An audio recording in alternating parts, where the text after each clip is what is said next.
এবার চোখ রাখছি সোনামুড়া আগরতলা সড়কের দিকে, কারণ বন্ধে স্তব্ধ যান চলাচল একেবারে স্বাভাবিক নয়। সেখানে সম্পূর্ণ বন্ধ হয়ে পড়েছে চলাচলের ক্ষেত্রে। আর জানা গেছে যে ভোগান্তির শিকার হচ্ছেন সেখানে যাত্রী সহ যান চালকরা। তীব্রামথা সমর্থিত সিভিল সোসাইটির ডাকা বন্ধে আজ সকাল থেকে সোনামুড়া থেকে আগরতলা সড়ক সম্পূর্ণভাবে অবরুদ্ধ হয়েছে। সোনামুড়া মোটর স্ট্যান্ড থেকে কোনো বাস চলাচল করছে না, যাত্রীও তেমন দেখা যায়নি। কে বলছেন সংশ্লিষ্টরা, শোনাবো।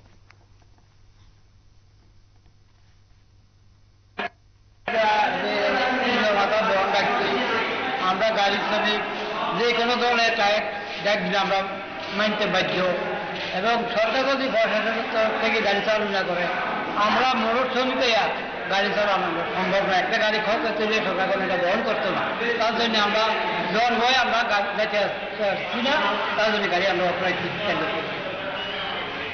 গীতা ঘটনাটা বাস্তবতে আছে না? আমি সকালে আসছি গাড়ি চালানি, গাড়ি আসছি সকালে বন্ধ। হ্যাঁ, কি বন্ধ? আপনারা শুনলেন তাদের এই বক্তব্য। তারা বলছেন যে রাজ্য সরকার গতকালই জানিয়ে দিয়েছে বন্ধের তেমন প্রভাব পড়বে না, রাজ্যে বন্ধ সমর্থন করছে না রাজ্য সরকার। সেই কথা মাথায় রেখেই তারা আজ স্ট্যান্ডে আসেন, কিন্তু এসে দেখতে পান সমস্ত কিছুই বন্ধ, যার জন্য তারা চরম ভোগান্তির সম্মুখীন হচ্ছেন। নিয়ে নিচ্ছি ছোট একটি বিজ্ঞাপন বিরতির, সঙ্গে থাকুন।